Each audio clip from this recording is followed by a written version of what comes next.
It is another corporate time with Tom and Dan. I'm Dan. I'm Tom. Samantha, our producer, is here. Hello, Sam. Hi. Love your hair. Thank you. Sam has a fish in the tank whose tail in our lobby tank. By the way, if you're just catching up with the show, we have a tropical fish tank in our lobby here at T&D Media, courtesy of our good friends at Top Shelf Aquatics. Yep. And one of the fish, these firefish, I swear to God, the tail matches her hair perfectly. Oh, yeah, the He's red. my best friend. Yeah, and Firefish, she says it's her best friend now. Well, She these sat are the by test it. fish, so don't get too Oh, attached. I'm already You attached. better not mess with my Yeah. firefish. Yeah, she's I'm not gonna- messing with them. She's having a naming ceremony later. Yeah. I'm attached to all of them. I actually stayed here last night, and I slept on the couch next to all of our fish. Listen, but the alkalinity of the water may mess with them, and they could explode spontaneously. Yeah, I heard they freak out. Yeah, and then yeah. they start Yeah, they'll do- pecking their beaks. They'll do in the Arnold gets thrown off to Mars. Yeah. Did you know that the yellow tang that we have in there that I've named the P word for urine face? I've named him P face.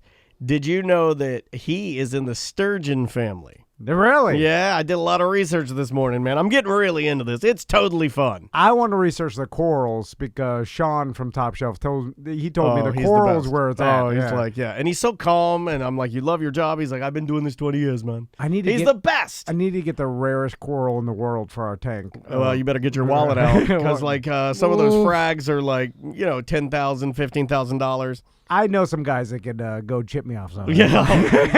Okay. All right. They can get me. They can get me some. Yeah.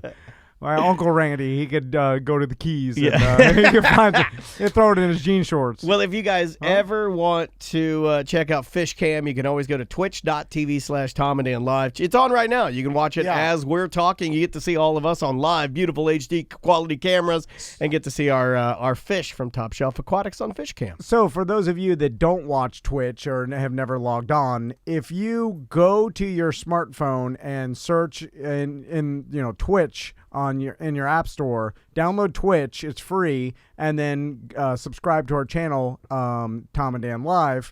It's Twitch. Twitch.tv/Tom and Dan Live. But you search Tom and Dan, and then once you subscribe, like every day, we've kind of fallen into a schedule of we record before lunch.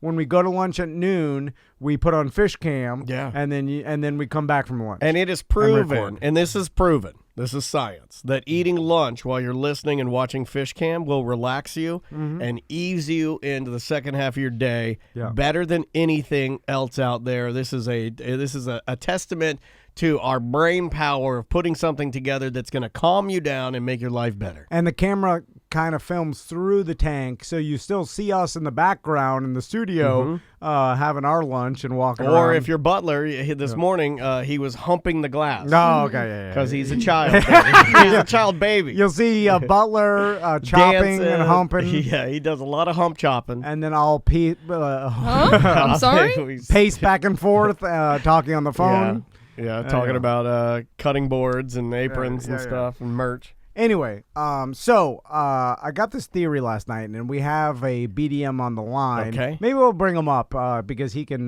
This is Kurt. Go over the theory with me. How you doing, Kurt? I'm good. How about you? Good. So Kurt's on the line because now, do you work from home because of the COVID-19 thing, or do you always work from home? Yeah, no, I work from home because of COVID. Okay. I work in an office building until they sent me home on St. Patrick's Day, actually. Gotcha. So Luck of the Irish. That's around the same time we canceled our event. It seemed like that with NBA closed. Tom Hanks got it. It was a pretty pivotal time in the world, So a lot of people have been working from home because of this, including my buddy the Wizard, who works up in D.C. for the government or whatever. And I was talking to him late last night, and I started thinking about working from home. And follow me and tell me if you all agree with this theory. So. I typically don't agree with your theories. I know. But I will listen. I will, Maybe this will be the one. Is, I'm just watching FishCam. So, all right, I started thinking about this, and I feel like a lot of people currently have jobs they could do from home, right? Yeah. And we all can kind of agree, technically what you do at work you theoretically could do at home. There's no difference. You work from a computer, you work at a cubicle, you work for the government or a big corporation or whatever. You go to work, you're sit still down. checking in with your software, your email. You're connected, you're taking phone calls, replying, giving ideas. Yeah. And theoretically, you could do that from home. So this forced a lot of businesses like, hey, you have to work from home. So people are getting used to working from home. A lot of people are like, hey, there's no difference between what I do from work and what I do from home. Some people prefer it. Some people are being driven crazy by their kids. And a lot of, regardless of the situation. Well, summertime, a little bit different. Yeah, whether it's working for you or not, it is what it is, and we have to do it. So I started thinking about this, and when I was talking to my buddy the Wizard, he was like, I see myself working from home, if not the rest of the year, maybe even longer, or maybe even things change and now everybody's working from home, because he was telling me, he's like, I can do my job 100% from home. There's no difference between doing it at home or going to work, for me, based on that job. He doesn't go out in the field anymore? No. It's all office work for him. And it's all like budgeting and moving numbers and everything from the internet and like making calls. Might be easier for you to do it at home.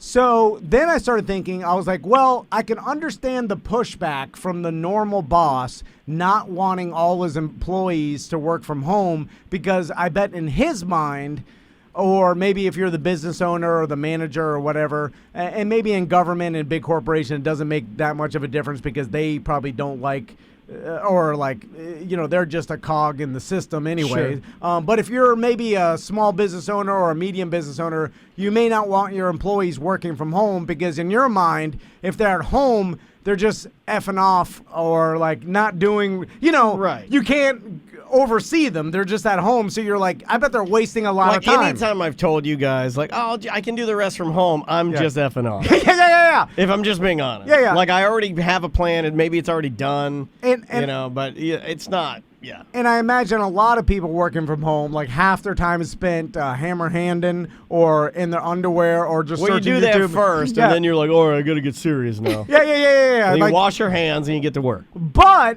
if you think about it, I bet that even when people are at work, a lot of their time is spent effing off anyway. You're on Facebook Friday. You're on social media. Facebook Friday. Facebook Friday was a real thing. You fall into a routine where you're just wandering around the office. You talk. You gossip with your friends. You go you do your pre-lunch social media. You're specifically talking about office jobs. Yes. Not everyone has an office job. True. And this doesn't apply to everybody. But I appreciate your time, man. Kurt. I just got to put it out there that I appreciate you sitting through He's effing this. Off right now. Yeah. How are you effing off right now, Kurt? Well, he's listening to Tom talk.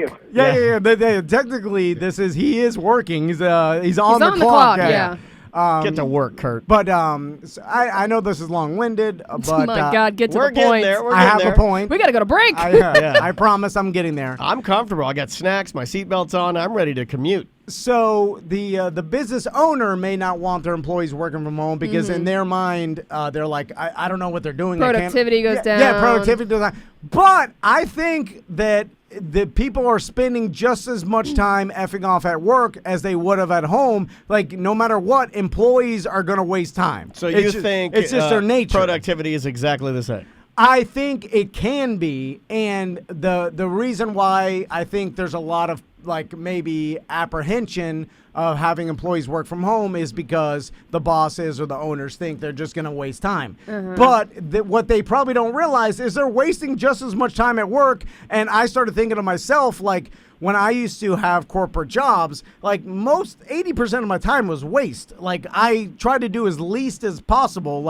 And I assume that a lot of employees are like me. You don't want to work as little as possible. You don't care about the company you work for, the government or whatever. You want to do as least. It wasn't work for me. It wasn't work least as possible. It was more just get it done quickly. Yeah. Well, that's because you had a job when you were done. You could go home. Right. Most people are slaves, basically, to the 8-hour work day. You have to go to work. You got to click in and clock out at a certain time. Yeah, and then that's it. And I remember at Champs, when I was working there doing my stockroom stuff, every day you had a set amount of things to do and put away, and that was my job. job. And then other than that, that was it. Like, and I remember asking my boss, like on Tuesdays we get the shipment in, and I remember asking her, like, hey, if I get this shipment done fast, can I leave early but still get the hours? You know, like I can get this all done. Because in my mind, I was like, this is my job. And once it's done, it's done. And can I get it? Because if I work my ass off, I can get it done in 2 hours in my 6-hour shift. And like, as a bonus, can I just get this done and leave? And she's like, no.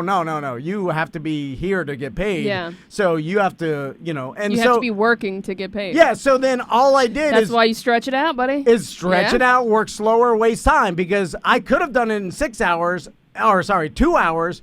But I just wasted time, like got some water, walked or talked to my friend, and then waste. And I think most people are just wasting time to stretch it out to the 6 hours. We're all just here to get out of here. Yeah. But you could do this from home, and I think people can be mentally healthier if they just worked from home, got what they needed to get done, and then the rest of the time was their own, whatever, but they still got paid. Now, we might be heading towards that.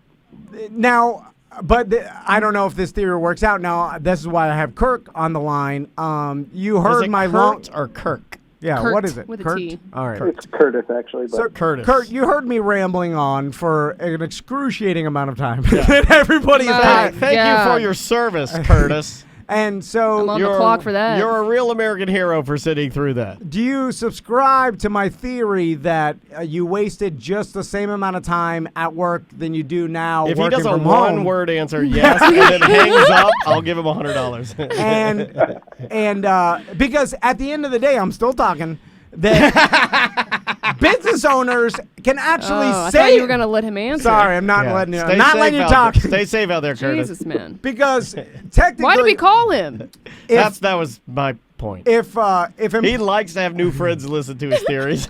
business owners and government can save money, not like with the buildings, the insurance, the air conditioning, all of the backline they need to keep it. All Like- the operating costs are just inflated, bloated. If people just work from home from their own internet, maybe they'd have to compensate the person for their internet or whatever that is, but way less money than air conditioning a giant building and insuring it and all utility, redecorating everything. And if their employees just work from home, they would end up saving money, but they would have to be fine with and acknowledge the fact that yes, at home you probably will waste a little bit more time and do what you want more without being overseen by managers or whatever. So I think this can work out for government. Why don't you let him answer? Sorry. Kurt, what's your theory on this? What you got, Kurt? You think you work less from home? Do you think you do the exact same thing and it's same as it was? So I actually think I probably work a little bit more. I saw people in the chat say that they're more productive at home because they don't have people bothering them in the office. And they don't fall into that wasting time, when you're at work for whatever reason, you're just like, I'm going to screw off, and so. You go to the bathroom, you sit there with your phone, you're just so hiding. So he just busted your theory. No. All that talk for you were wrong. No, because I do think that working from home is logically better for not only the person but also for the company. But I think the business owners and the companies think that if you're working from home, you're not really working. But you weren't really working at work anyway. Well, that's a power thing, right? Like being able to monitor 100%. all of your minions and your little and then guys. to call group meetings. It's a waste of time. Yeah, they waste your time. Yeah, corporate waste, government waste. It's ridiculous. It's all a waste. When we work for a big corporation, how many meetings did we sit in? And we're like, this is a joke. Like nothing gets done. But to go along with what you're still saying, I enjoyed those meetings in the fact that I knew I wouldn't have to really work. All I would have to do is sit there. It was a giant waste of time because I didn't care. But it's a waste of your... Dan Paul makes a good point. Managers hate work from home because it proves they are useless. Yes. Because all they're there really is to make sure that you're executing the task. Yeah. And if you can execute, managers never had to deal with me because I was always doing my work. Job, yeah. So they didn't care about me. I wasn't even on their radar. This might be better for government waste and corporate waste to have people work from home. You save money on buildings and people end up being more efficient but at will home. you pay less for that? That's the thing. I feel too, like though. you would. The more and more you work at home, and Because they'll start factoring in, and they'll have to come up with like X amount of money equals the benefit of working from home. Yeah. You know, they used to always throw that at us. You know, Yeah. they'd be like, like with my contract, they'd be like, well, you're making this. You have the potential to make this in bonuses. I didn't really care about that. Well, give me the guaranteed money, right? But then they'd say, yeah, but you only have to work this amount of time. You know, they start factoring all Right. these things that really don't matter. Yeah. Like, oh, working from home's so great. You're going to love it. I mean, but hey, you got to put a price tag on that. so So Kurt, you're making less money. when you worked like at an office, was it a stereotypical cubicle that you went in and like Office Space style? Yeah, it's just a normal cube, like on the 10th floor of an office building downtown. And did you find yourself doing what everybody does, is just figuring out how to draw out the day? Candy Crush, Yeah. Farmville. I mean, very much to what you were talking about. My job is I have a certain thing I have to do, and when I'm finished with that, I don't have any more work. But I work 7 to 5:30, so I have to stay there till 5:30. So most of the time, when I first got there, the first 2 hours of the day was basically just sleeping at my desk, so to speak. Yeah. I would be open and awake, but I really wasn't doing anything, looking at my phone, whatever. Yeah. And so technically, you're wasting time anyway, and they're paying for the AC that you're sitting in. So it doesn't make any sense for the government or the corporation you work for to have you there. It's better to you just work from home now.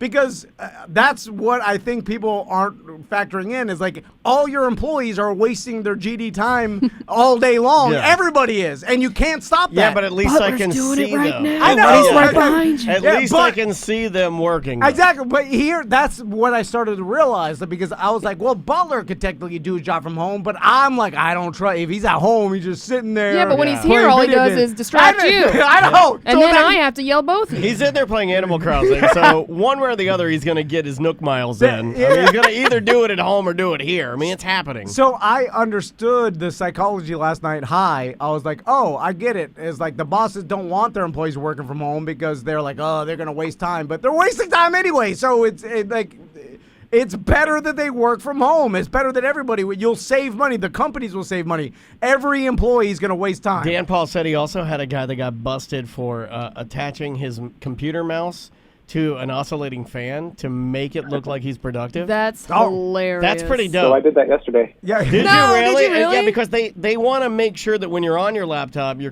doing Yeah, something. you're looking and clicking. Yeah. But you're That's genius. It is pretty genius. It's no different than Bubba the Love Sponge possibly putting, ppm meters on watch winders. yeah. It's the same thing. When I was Everything's fake. When I worked at Clear Channel as an intern, I used to sit at the computer in the office with my back towards the open door. So when management or anybody walked by, I would be sleeping, but I turn my computer, I put it on my email, and then I turn the sleep mode off. You got to turn the screensaver Yeah. and sleep mode off. Yeah. And then you painted your eyelids like your eyes were open. No, you never went that far. Because my back was to the No, I door, know. so they would Or just if you had a look- hoodie, I used to put it the sides of my hoodie, and then I just kind of close my eyes and just kind of melt into my chair a little bit. You waste Man, time. I never had jobs like that. Hat down. Yeah. Well, I mean, Now, some people don't. We also we went through the and there's a good thing that you can kind of go through if you're a good employee, where you go through this phase, and I bet you did this, where you're not quite jaded yet. So you learn to work very efficiently. And then you realize, like Tom stated earlier, that you can get your 6-hour job done in an hour and a half. Yeah. So you crank through it. Well, then you realize that you got to find something else to do. And you're not going to ask for more work because they're not going to pay you more. And then you at first you think they will, but then you do more work, and then you realize that it's not appreciated at all. And then you're like kind of like when I'm updating this website every single day. That only ever happened in like retail. Yeah. But all my other jobs, like the paint pill factory, I couldn't do that because I had to get a script out in 30 seconds or less. Yes, yeah. And I was in a timed and they program, knew. Yeah. That you can't do that with an oscillating And then fan. I also worked in like a manufacturing company where I'm physically working. Yeah. Certain jobs doesn't make any sense that you have to work the whole time. Kurt, and that sucks. Yeah. But like Kurt and a lot, believe me, but most of everybody who works for the government and most giant the government corporations jobs, and like a huge business buildings where you work in cubicles, it's just a waste. Hey, Kurt, what are you wearing right now?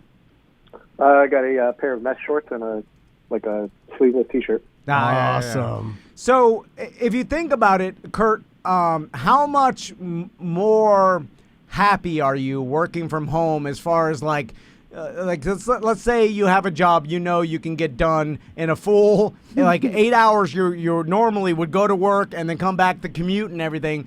At home, you could do That's the other thing. God, commute. the waste of the commute. Then the hour lunch, you have to just sit there at some when you're like, I'm done eating in 15 minutes. Yeah, now I gotta waste my time. And so they won't let you work through your lunch break. It's a lot of waste, and it doesn't make any sense if they're slowly killing us, Tom. Yeah. But I will you're say putting we have a hybrid people in here. prison for 8 hours. We have a bit of a hybrid here, though. Because we do adhere to the mantra of, look, if your work's done, go home. Get the hell out of here. No, I know. No, but I mean, that is very weird. That's most how. jobs, remember, yeah. that's how Flagler College got me on the hook for liking college. Is I had that one professor who's like, "Look, here's all your work. Yeah. Your parents already paid for this, possibly, or more than likely, and it's the most efficient. Yeah, and just get it all done. And if you don't want to get it all done, then why are you here? You're an adult. Right. It is get your stuff done. It is efficient, but it does. I'm not to be completely honest. As me and you being business owners. It does F with me because if we do get done and I'm like, nothing else to do, No, I'm with you. And we all take off at 2, I do feel guilt. And I'm like, man, should we be doing something else? Should we just come up with something to do just to do it? Because in my mind, it could be. You say that, but we are also always working. I know. So you got to have some time to go home with your family and get other stuff never. done. In fact, what I like to do is get my work done here really quickly and then use the rest of the time to sit here, think of ideas, get sad, and drink. Okay.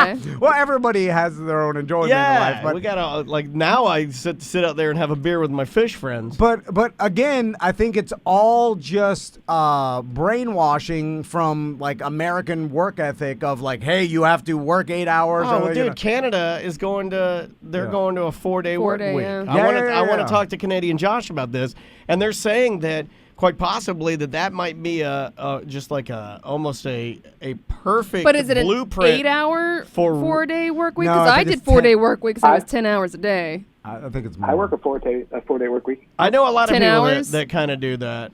So Yeah. I wouldn't mind having Wednesday off. Kurt, No, 3-day Friday. weekend, buddy. No, I don't want to kid myself with that. I'll get that on holidays. I want a Wednesday to break it all up. if you were to, Let's do it. Wacky Wednesday. We could do it. it's kind of like an Office Space when the guy's talking about everything he has to do if he calculated it and Right. put it all together. It's Yeah. only Yeah, you literally just described Office Space in this whole segment. it is. Well, there's a reason why that He watched movie's, it last night. Well, no.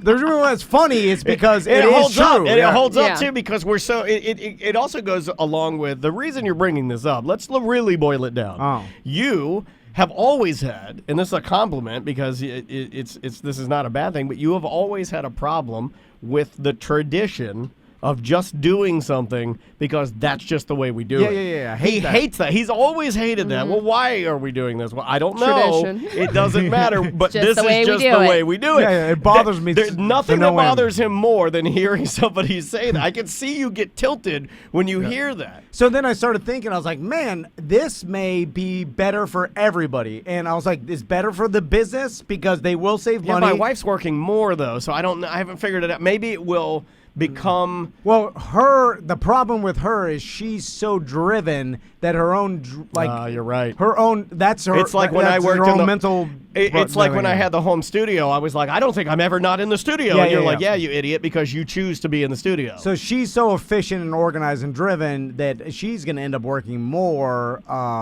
She's got to figure out that there's a balance. yeah, you know, yeah. Step away. But Go for, work out. Take a jog. Kurt, for you, what would you say your average day? How much work do you literally just bare minimum have to do to make your bosses happy, get everything you want to stamp good job on the end of the day. If you're gonna put for instance, in the NFL, the ball is only in play for 2.5 minutes the whole it's game. kind of ridiculous. Yeah, it's so. How much actual work a day are you doing? 2.5 to 3 hours. Yeah. Nice. In an 8-hour workday. That's what everybody's doing, I think. 10-hour workday. Ours are accurate. Like, ours are almost real time, which kind of sucks. Yeah. You know, it's like, because we have to record this. Oh, It's yeah, not- yeah. I wish we could speed it up. You know, like, and then, like, Right. there it is. There's our deal. I'm not talking like we are a We're weird weirdos, anomaly. yeah. I'm just talking the standard government issued or cubicle job. So, Kurt, do you think that you're gonna end up going back to the office when this thing all said and done, or do you think that your company is gonna adapt to this work at home deal? It'll save them money over time. Do you think that that'll happen? Yeah, I don't think we're going to go back. I really don't, because there's, like you said, they have to have security. The building is 12 stories building. Thousands of people work in the building. It's not going to happen, at least for another, I would say for the end of the year for sure, but I doubt we ever go back. Yeah, and because then Once they see they're that going to it be can like, work, yeah. Now, Some things will have to be in the building.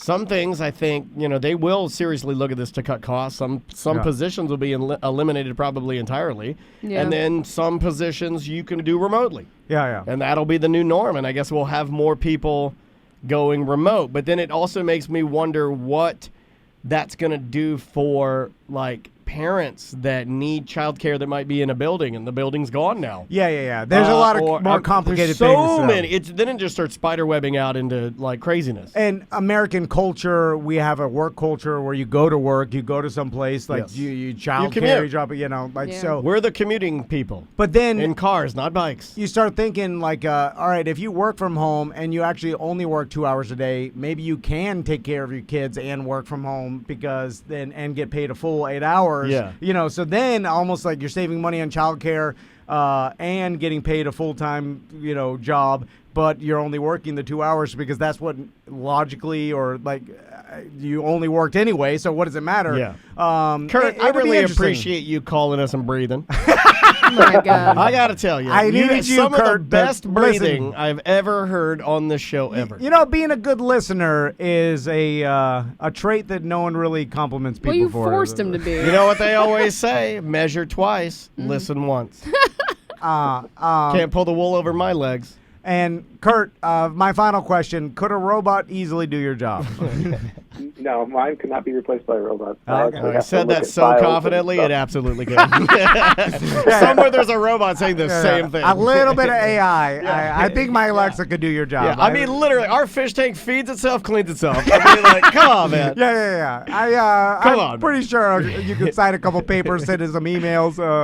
A computer could do that. Yeah. Anyway, all right, Kurt. We'll talk to you later. You're like, I'll call you later? That's what you're going to say. He wants you to Kurt, listen to him later. Kurt, I'll call you later. Just let you breathe into the phone, and I'm going to tell you all my stories. Nobody wants to hear me anymore. My wife, these people here. And I like the fact that he actually disproved your theory, but then you spun it. Oh, yeah. To make it seem like he did agree with you, which he did not. He's got by the theories. way. He's got the best theories. China. Right. He's doing it. I need to talk to you. Look, you need to go out there and do what I do, and you do it at other times. You need to go out there and talk to the fish. That's what I do. They listen. They're my buddies. Like Kurt, if there's some listeners that would just like I could call them and I could just talk to them and they just stay on the phone because I that's really enjoy basically that. what you're doing right now. Like I know, yeah. into the world. They do telemedicine therapy. Maybe you should do that because they're paid to listen to you. Yeah. Don't That's take right. up people's time. I man. mean, you could call But me. our listeners will do it for free. You could do Oh, what you God. could do what you do with Tony Palmiani, where he calls you and then you just set the phone down and walk away. Well, And he's just talking and he's talking and he's talking and he's talking. Well, and that's then the when he opposite, stops, yeah. I yell. I'm like, he stopped. And then you run in real fast and you're like, that's fine, it's approved. And I'm like, and that's how we get tiny cutting boards. Oh, don't talk about it. I'm so mad. They are apron pocket cutting boards, sir. How dare you? I specifically designed them to fit in the apron you couldn't pocket. cut a goldfish on that Nobody thing. put me in that email thread. And tiny cutting boards is a wave of the future. If you need to cut a fish eyeball, we got these little bitty cutting boards. It's just in case you need to pull your To cutting be board out of the fair, pocket and to do be a fair, quick cut. last year Disney for their food and wine gave out the tiniest cutting boards. They were smaller than the They ones were that we smaller ordered. than ours. But they were See? wooden. Old No. Disney knows. Kirk, how's the listening going? It's been great. Okay. I'm hanging up. Sorry All for right, wasting your time. Get out of Wait a here. second. Get out of Good. He basically said what I thought. No, he didn't. He literally said the opposite. You asked him if he wastes as much time as he does at home that he did at the office, and he said no, he wastes more time at the office. And you go, see, I was right. That is not what he said. Well, I understand, and my theory was that I think this will push everybody and our culture towards a more work-at-home culture. I think so, yeah. Apparently, this has been going on in Sweden. Like, I trust Sweden to do a better place, right? Logical, more. Well, they usually put a lot of thought behind stuff. I mean, they're not known for making crazy, super rash, insano decisions. They seem to be more like seem very level-headed. Yeah, level-headed and rational and scientific. But I was like, man, this makes sense. If this will probably change and change the way we think about working at home. Television shows, live television shows, how those have all morphed. Live radio. I mean, it's completely different. We were very, very lucky just in the fact that we have a tiny studio and we don't have we do everything. We wear many hats. Yeah. So we just have, we're not a building for a radio station that has 75 to 200 people in it. We have 4 at the most. You're right. Like with radio shows and stuff, there is no reason. I mean, these radio shows have figured out how to do it from home separately. I'm sure there was a learning curve. We need to talk to Jimmy about this and see how it is, because I feel like me and you, if we had home studios, and we can because nowadays with technology, you can get the sound to be exactly the same as in here. Like if I was at home, you have to have someone that knows what they're doing, because I'm listening to a lot of podcasts where they're doing that. Yeah, and it is not good. But with enough even money, ours is good, but even ours is hit or miss sometimes if we get a delay. Unfortunately, it goes back to, again, something that Tom hates, which is the guy from Delos can be in the middle of nowhere and our signal quality is great, but somebody across town can't even Skype in. Yes. It's like, what the hell? What happened with Remy? you should hear it. Did you hear it? I gave him a taste. He gave me a little taste. I don't want to give him too much. It's like crack. It's good. But if you had a line run to your house, like an ISDN line, I thought about it, yeah.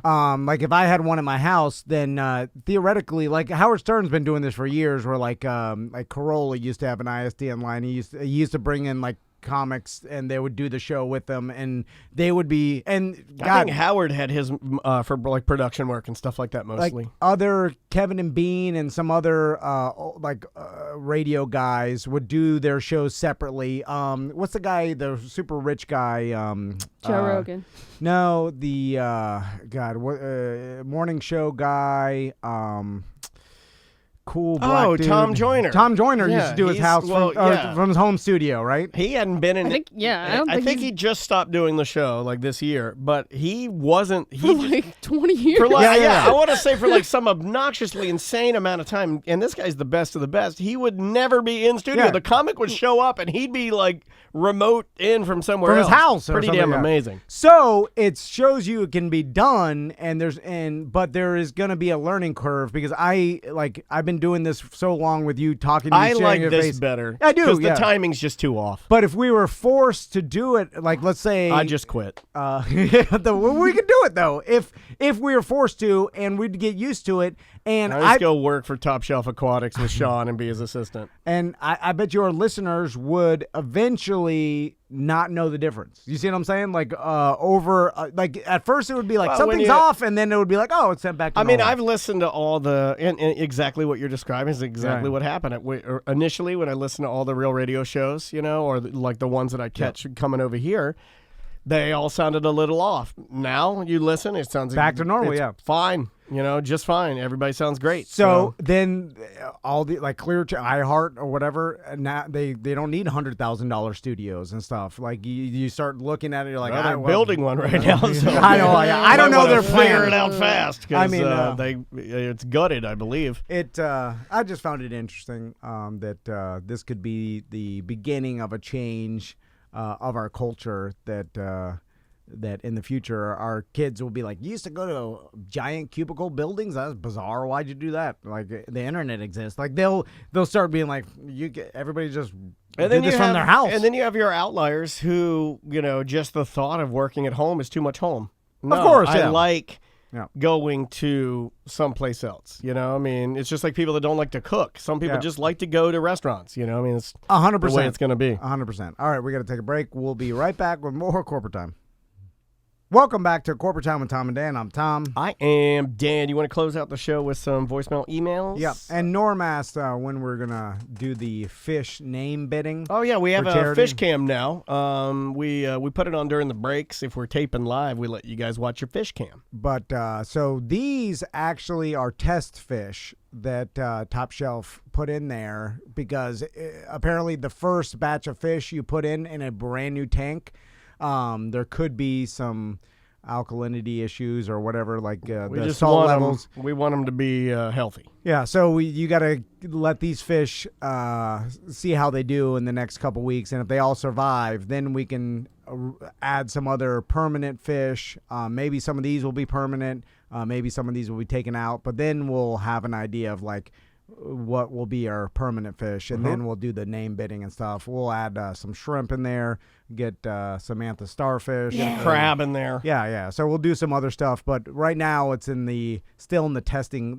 This stuff is super complicated. Like, so any small. The fact that I walked in today and they were still alive, I was shocked. Yeah. Well, I was shocked. I don't trust you guys. Whoa, they're here. We couldn't do it, but No. Sean from Top Shelf and Scuba Steve helping us out. Let's try this voicemail. Yeah, I'll let you have it. All right, so it's recording right now.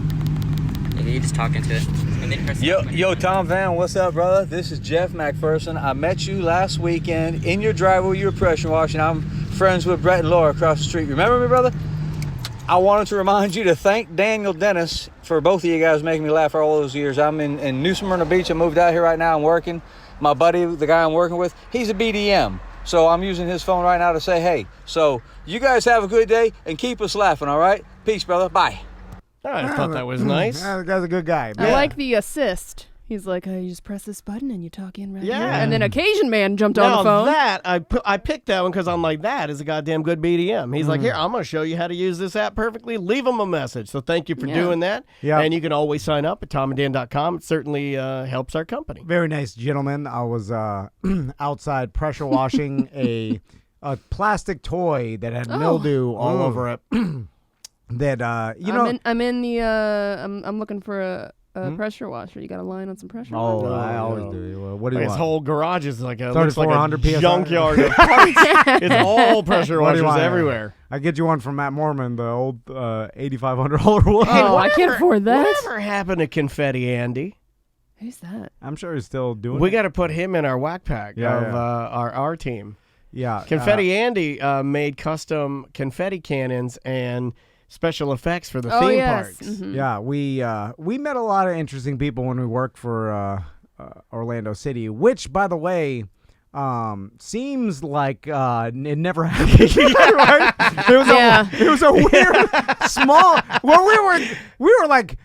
I mean, not right-hand men with the president, but we were taking on. We were basically trips. going to Seattle and Portland. Yeah. Going to all They these were places. getting our input on building a stadium. Like we wrote a report. I wrote. This is Dan absurd. wrote a I report. wrote Yeah. a detail. No, I took his notes. They we flew wrote us to like Seattle. a 30-page report on what we wanted in a stadium. They flew us Seattle, Portland, Philadelphia. You had your own section We in the named stadium? Kingston. Yeah, We named the him. mascot for Christ's sake. Yeah. And, That was our name. And now I don't know if we ever really did work there. We're like a race for I resistance. don't even know if there's still a team in this town. I don't know.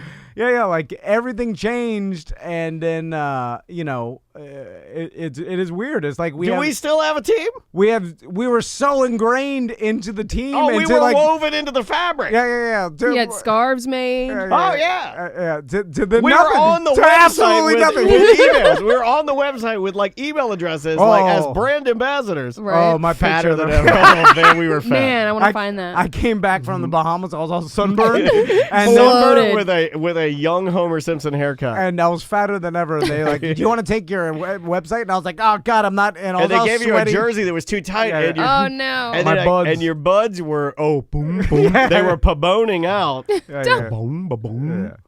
I think we were the embarrassment. Yeah. But you're right. It As was soon as They brushed you guys under the rug Oh quick. yeah. it was like The we were- Brazilian influence, you got that Brazilian money buying into the team. They're like, who are these? These clowns. Who are these fat guys?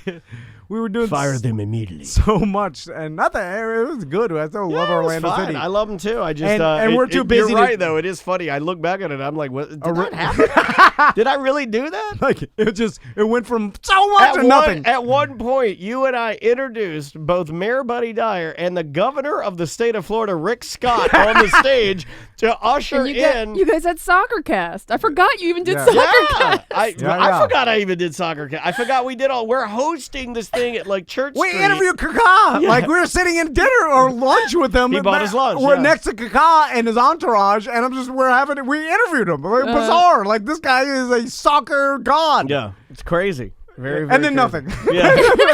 Race for existence. And then we had to call them. I called him. I'm like, hey, guys, are we still work here? And they're like, no. They're Who like, are you? no. We forgot to send an email telling you not to show up. Well, everybody we work with doesn't work there anymore. So, and those are the people, Yeah, Phil, that was, Teresa. yeah, like that was our whole connection there. And we, it's we Even still love Alex, Orlando even City. Alex Wolf isn't there anymore. Yeah, no, he I know. went to work for FIFA. He's a bigwig. Yeah, he's killing it. I still, love the team. Me too. But it's bizarre that Sometimes I catch so the jerseys much, because I go in my closet. I have like 65 pieces of officially licensed real Adidas, MLS, purple. Yeah. Or I have so much Orlando City stuff. Oh yeah, scarves. Yeah, and, I got it all. I mean, we would do merch item of the week, And then they would just give it to us. Yeah. I've got the manatee shirts. I got the socks. I got hats. Yeah. I got a Kaka doll. It was all nothing.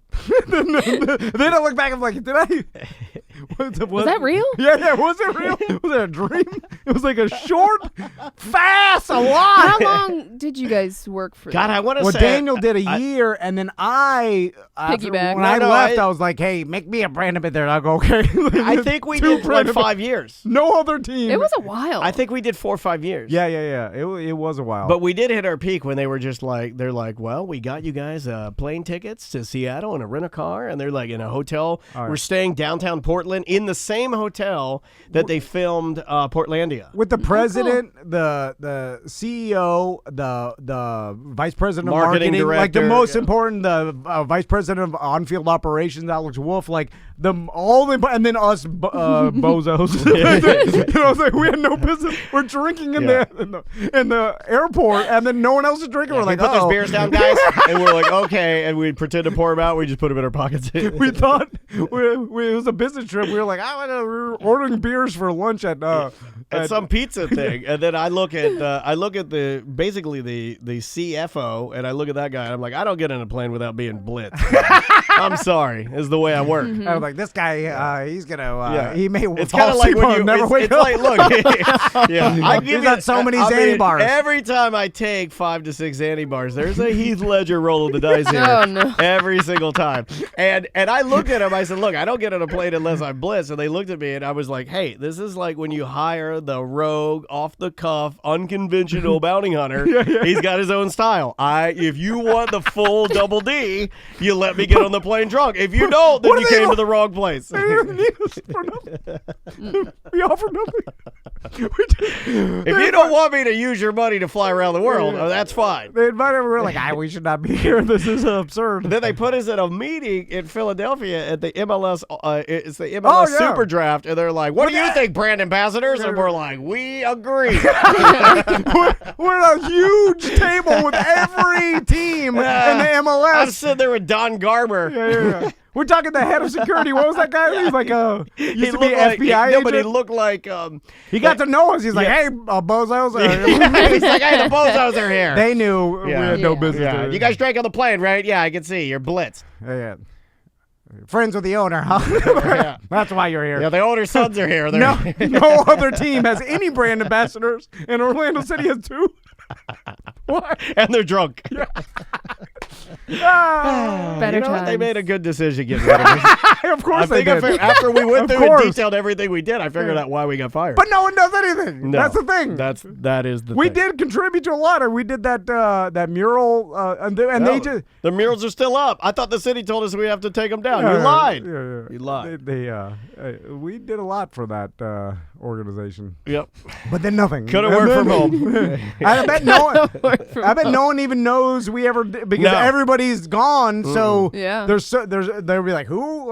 What mural project? What? They hosted what? No. Now they got don't. Sabrina to do all the announcements. Oh, they don't she's need way you better. guys. She's way better. Oh yeah, but we didn't like that. Yeah, was, you hated was that part. miserable. Yeah, Yeah. that was too hot. She can have that. We just did it because They wanted us to do it. and I don't say no. And to then we anything. go at it, and they're like, "We need to pick a winner," and we go out in the parking lot. I'm like, "What do you do with it?" I was like, "I'm just grilling hot dogs." And where'd you get them? Publix. Okay, great. You're the winner. Also, they're like, read the teleprompters. I was like, I can't read. Oh, just tell me what you want me to say. I'm sweaty, sunburned. Remember that day I was sweating so You bad? sweated under your boobs, and then Teresa made you change your shirt. And then I was trying to grow my beard, so I looked like a homeless man. Why did you do that? It looked like the bearded lady forgot her bra. Every week, I asked you to shave that thing. I know. In retrospect, I look back and like, ooh. You that didn't was a grow it mistake. again because you're No. skinnier We have now. stickers of you in the center of them with that beard. Those money stickers. I know. Yeah. Those One's are- on the mirror and it's Oh my terrible. God, dude, that's a precursor to nautical bucks. We made is. nautical bucks before there were nautical bucks. I know. For my gambling. That's video. creepy. Yeah. All right, we got to get out of here. Yeah. Guys, thank you so much for listening. We appreciate it. TomandDan.com for all things Tom and Dan, and we will see you next week. It is another corporate time with Tom and Dan. I'm Dan. I'm Tom. Samantha, our producer's here. Hello, Sam. Hi. Wearing the finest of white bullet shirts that you can purchase where, or can you anymore? Just reach out to me. Yeah. I'll figure it out. Yeah, Sam at TomandDan.com. Don't bother her with it. Just buy all the shirts. So we have a gentleman that grew an awesome Corona beard. Yeah, he looks awesome. Maybe I shouldn't call it a Corona beard. Maybe a Yeah, quarantine that beard. seems- Yeah, when you Uh, say Corona beard, it's as if to say that his beard is full of Corona. Yeah. Yeah, and also yeah. knowing the type of beers this gentleman enjoys, I'm sure he's had a Corona, but probably not his favorite. Yeah. So on Skype with us right now, Skyping on location at Tuffy's Bottle Shop and Lounge, Dan St. Pierre. What's going on, Dan? Hey guys, what's happening? So I noticed you have a awesome gnarly beard, It looks good. and I am jealous. That thing is cool. Oh, killed. It's been a minute since I've trimmed it up. Yeah. What's weird is that, Tom, even if you went from now until your deathbed, Yeah. Never be that cool. I just No. it just wouldn't grow. I don't have the hair holes to grow the hair. It just there's Well, you have the hair holes. There's just no hair in the holes. no. There's no follicles. Like you see how Dan's beard starts where a normal man's beard starts, like Yeah. mid cheek. Your beard starts, like, I don't know where it starts. It starts like I don't know where it starts or where it ends. jawline, and then gets like a neck beard, like old Yeah, Andrew Luck I used to have. Yeah. A gross neck yeah. beard. You know, you should Then retire patchy. from podcasting, too. Patchy neck beard. I'll never be a real man. That would be your pirate name, though. Patchy Patchy neck beard. So sorry, Dan, not to make it about It's myself. all right. Um, It's okay, patchy neck beard. Yeah, get him, Dan. So Dan, I know that Tuffy's is open now, and tell us a new rules. I know most places are 50%. Is that what you're dealing with right now? We're 50%, and under kind of DBP, our interpretation of the full phase one, manufacturers, breweries, cideries, that kind of thing with food trucks on site are allowed to operate as if a restaurant under phase one. So allowing us to do 50% inside, we went ahead and pulled all the bar stools and most of the tables, and just because we have so much outdoor space, we just keep most everybody outside. Yeah. We still offer the to-go stuff for people that don't want to, that want to continue being in social distance quarantine or whatever, so we do the to-go, but are allowing people to come in, grab some food from the food truck and sit outside on the picnic tables, have a drink, and just enjoy being outside when it's not raining. Yeah, no, of I course. agree. I feel like Tuffy's is so big that it's easy to just chill in your own area because it's a massive bar. Like you And guys if got you're the like perfect me, setup. I love being outside because I'm inside most of the time. Yeah. So being outside at the end of the day, having a cool drink is definitely where it's at. Is the pontoon boat open for business in at Tuffy's? Can I go and have lunch in the pontoon boat? We actually pulled the for a couple of days while we redid the floor, but we're moving that back out today. So it will be available for your seating pleasure. Setting sail. A much cleaner and nicer floor on it. Yeah, sometimes you gotta, upgrade the pontoon boats. You should see the floor on Tom's brand new boat. Nothing but white cheddar cheese poops. Everywhere. It's bad. Mold. So Dan, let's talk about the bottle shop. That's still, you can go in and get a variety of whatever liquor and stuff you got for sale, and you have a huge variety in your bottle shop, right? Yeah, I mean, came around, but yeah, I mean, we've got, that's the bottle shop cooler, all the wines, we've got all the boozes, all the things, nice. Our own bottles. You can grab a keg if you wanted to, but that's kind of our, we've started moving in here. I'll show you our new line of our own Tuffy's line of little stubby bottles, so we're doing cocktails to go in that. Nice. Plenty of our ciders as well. So, cocktails to go in a stubby bottle. I want that. Yeah.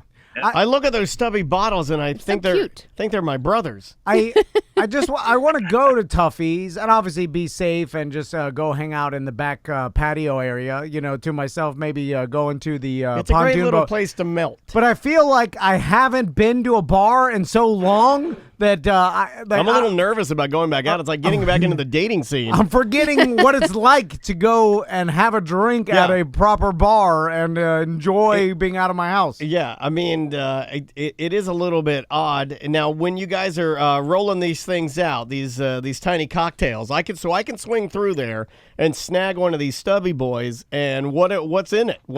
Give me a flavor. We've been doing obviously our ciders, so we bottled a bunch of those, so you can get those to go. But then for the cocktail stuff, we've done margaritas, strawberry margaritas. We've done old fashions. The old fashions actually serve 4, which is kind of a challenge, open challenge to anyone. It's like, hey, be careful, there's 4 in there. And and people say, well, it's still 1 bottle. So gotcha. But no, it does say serves 4 on it, because it is. I mean, it's a lot of booze. Yeah, I love it. I feel like if I drank a 4-person or 4-serving old fashioned, it'd blow my sandals off. Maybe you need to try. Yeah, probably. Yeah, it's definitely a lot of whiskey for sure. I could do that in one semantics episode. Yeah, I think she could. I think she could for last sure. time I did semantics. I'm up to watch the challenge. That's all. Dan, you're a football aficionado, and he does he likes the pigskin. We're still trying to figure out, or when I say we, I'm involved. Well, you and Goodell. But they are still trying to figure out, how they're going to come back and everything. But have you heard about the new rule change? And this has interesting gambling implications. And I know you like to gamble too, Dan. So bust him out. Instead of an onside kick right now, player or a team can choose to do one 4th and 15 play instead of the onside kick. And if you make it, you get the ball right at the 40-yard line. If you don't make it, the other team gets the ball at the 40. So it's pretty interesting because that is really interesting. Teams that are behind. Why this happened is they changed the onside kick rules, and last year, as any NFL fan will tell you, it's almost nearly impossible to get an onside kick now because of the rule change. So if a team was behind and they tried for the onside kick, it was like, oh, well, they're definitely not going to make it. It's like a 3% chance. Yeah. Now, if they make a 15-yard play, which is way more of a chance. Oh, you can do that. Yeah. Especially if you practice 15-yard plays a lot for this particular reason. Have you heard about that, Dan? I have. I think it's kind of the first of many steps in the long conversation or whatever they've been having for a couple of years about just doing away with kickoffs in general. Because even backing it up, and then they moved it forward and backed it back up and did all those things. And the kickers nowadays are just kicking it through the other side anyway. So it's like, what's the point to just have a bunch of guys sprint down there to move it up to the 20? Sure, what the hell? Let's do it. Make it interesting anyway. And this. I mean, why wouldn't any team just behind or ahead? I mean, do they give them a a certain number? I mean, is it okay? You only get 2 of those a game, or can you do it every time? You know, because why not? Like you said, if you practice it, you might be pretty good at it, and they never get the ball. I think the rule is you could do it once a half. So yeah, you could I believe there is a limit to it. You could do it first half and one time second half. There's a limit to it. I'm not or maybe twice a game. It's like I'm my not wife sure. with sex. It's like 2 times a week. That's all you get. And what's interesting about this, Dan, and I've heard people talk about it, is now when you set the line, like for instance, if you bet on the underdog, right, and say you're getting 8 points or whatever, maybe you're on a teaser and you're getting more double-digit points or whatever, and then you have the underdog who is expected to be behind the whole game, and they are behind, and normally when the underdog's behind and you're winning, and you're like, okay, I'm winning this bet. All the game just has to end. And then the underdog goes for this 15-yard play and misses it because normally they'd do an onside kick and the other team would just receive it. Correct, and the game yeah. would be over. So they missed this 15-yard play and the other team gets the ball back on the 40. Then the likelihood of them kicking a field goal and screwing up your spread goes up higher. Yeah. Then there's interesting things that if you're a gambler, that this could change the way you bet. Yeah, probably games, make it more fun. It does make it more fun. I love this. Any rule change that gives a team a chance to win more than, the stupid onside kick, it was like, okay, you're not going to get it. It's the rules are flawed, and this is nearly impossible. Even just by design, it's a dumb play. Yeah. I mean, unless like in the Super Bowl that one year, and the New Orleans Saints did the onside kick when they weren't like non-traditionally, and then they got it back, and people were losing their minds. Like, it's the most brilliant play. Well, if they didn't get it, it would have been the dumbest move. You idiots. Yeah. That's how everything. No, I is. like it. I think I like it because I think they would be more. Like you said, you can really practice that. I mean, with your strong hands offense, whatever, you're going to put as many people out there to get that 15 yards. I think I like it, and you'd see it happen a lot more often than you do the onside kick because it is kind of just giving them the ball. You could really have a strong offense and say, hey, this play is going to work, and it's going to work every time, so let's do it. Of course. I mean, if you got a playmaker, you got an Odell Beckham, and just throw it up to him, you have way more of a chance. Now you're like a 50-50 ball. You get a one-on-one opportunity. Well, with just Odell, toss it up, better than 50, yeah. Yeah, exactly. Anyway, Dan, anything else that you want your customers to know about, our listeners, except for, head by Tuffy's, pick yourself up something to go, 50% capacity. Yeah, grab some cocktails and some food. Send us a picture. Yeah. You're gonna see a lot very soon in the next, probably in months. During this whole time of being shut down, we started construction on our events venue. We've got a bunch more bathrooms going in. It'll be a 348 person capacity. Adding 348 people to our capacity to do live events and that kind of thing. Private parties. So it's still a couple months out, but I'm excited to show everyone as soon as that's better off. But we've got a lot done during this time, which kept us all busy, not going crazy. I saw a lot of bars and restaurants use this time of like shutdown for renovations to either deep clean or change things up a little bit. It'd be nice if you found that quintessential gold hiding in the wall. That'd be nice. Yeah. I was looking for it. I definitely took some walls down looking for it. Yeah. It doesn't seem to happen as much anymore. The only thing I ever saw were like snarky messages written behind a mirror from the previous owners of my home. They wrote something like, like you bought this dump. Yeah, good luck. I'm getting a divorce today. This place is cursed. I'm like, oh, awesome. That's great. No gold. Well, Dan, a couple cans, empty tall boys of Busch Light. Yeah. In the drywall, I found a couple empty tall boys of Busch Light from the drywallers. Any good construction worker lays a few of those in the rafters. Yeah. Because you're like, for sure. I'm going to drywall over this. Nobody will see it, and it'll dry. Yeah. So, Dan, it was good talking to you again. Tuffy's. Nope. Put the drywall up. Yeah. Tuffy's in Sanford. Open right now.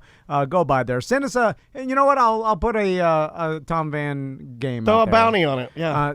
The first person to send me a picture of you enjoying a fine craft beer or drink, cocktail. Tom will give you $1,000 cash. Hold on, I didn't say that. $1,000. No, I was going to say a sticker. $1,000 Sticker. You can request one on the website. What? Everyone likes a Stickers sticker. are free. You want me to do? You want me to? I'll mail it to him, whatever. You won't Butler mail it to him. All right. Butler will mail it to him. I'll raise it up to a koozie. All right, you get a koozie. Send us a picture of you enjoying a cocktail. Yeah, in the pontoon and Tom boat. will give you a koozie and $1,000 cash no, not and a 1,000. sticker. No. Just I'll 1,000 give, nautical bucks. No, yeah, all right. No, Now we're he's talking. in. Well, Butler, print my nautical bucks. 1,000 nautical bucks is $1 US dollar. Right. Sorry, Dan. All right. We'll talk to you soon. Okay. All right, guys. Thanks a lot. All right, All right, man. see We'll ya. see you soon. That is our buddy Dan, and he's at Tuffy's, and he is serving up them drinks. So head on by there, get some. Let me ask you guys a question. When someone has a beard, right? For whatever reason, I think you get knocked down a peg. You feel like a little boy, and you look at him Yeah. like, yes, sir. I respect them, and I immediately think they're a real man and they're tough. Yeah. Does everybody have that stereotype?